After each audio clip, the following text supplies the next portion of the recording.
मेरा रमेश रवीना से बहुत प्यार करता था और रवीना भी उसे बहुत चाहती थी। अगर आज रमेश जिंदा होता तो वो ये सब बिल्कुल बर्दाश्त नहीं करता। मेरे बेटे रमेश की मौत एक एक्सीडेंट है, इसमें मेरी बेटी रवीना की क्या गलती। सास की ममता। रवीना की कुछ दिन पहले ही शादी हुई और शादी के हफ्ते भर बाद ही उसके पति रमेश की एक सड़क दुर्घटना में जान चली गई। रमेश की मौत का दुख पूरे घर में फैला हुआ था, लेकिन फिर भी लोग रवीना के लिए उल्टी सीधी बातें बनाने से नहीं चूक रहे थे।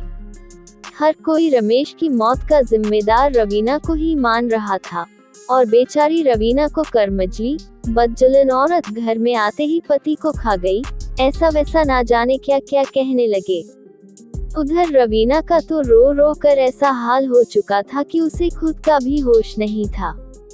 घर की कुछ औरतों ने रवीना के पास आकर उसके शरीर से एक एक करके सारी सुहाग की निशानियां निकाल दी और रमेश की दादी ने रवीना को अपनी साड़ियों में से एक सफेद रंग की साड़ी लाकर उड़ा दी। तभी कुछ औरतों ने कहा कि अब जब रमेश ही नहीं रहा तो रवीना के इन लंबे बालों का क्या मतलब।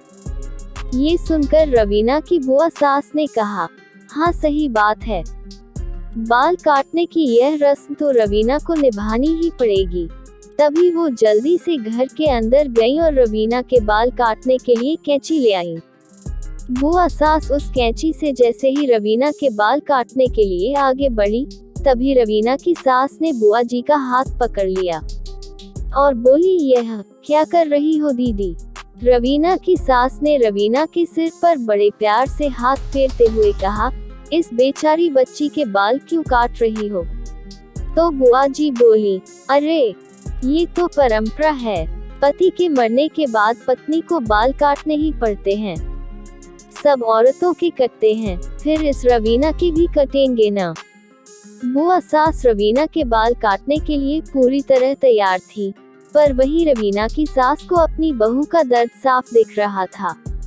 तब रवीना की सास बोली, नहीं, मेरी रवीना बाल नहीं कटवाएगी। और रही परंपराओं की बात, तो कुछ परंपराएं अगर गलत हो तो उन्हें बदल देना चाहिए।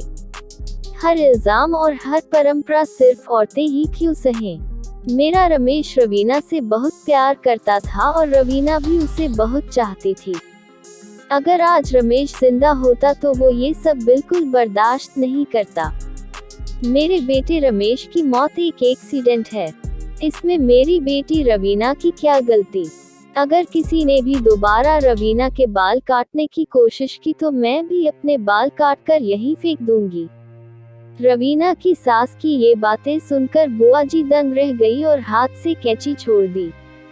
अपनी सास को यूं अपना साथ देता देख रवीना की आंखें पहले से ज्यादा भर आई और वो रोते रोते अपनी सास के गले लग गई। उस वक्त रवीना भले ही पूरी तरह टूटी हुई थी, पर अपनी सास का साथ पाकर उसका मन कुछ हल्का हो गया था। तो दोस्तों, हमें इस कहानी से यह सीख मिलती है कि अगर आपके परिवार में भी कुछ अजीब सी परंपराएं हैं तो उसे तुरंत बदल लेना चाहिए, ताकि आपके घर में सब खुशी से रह सकें।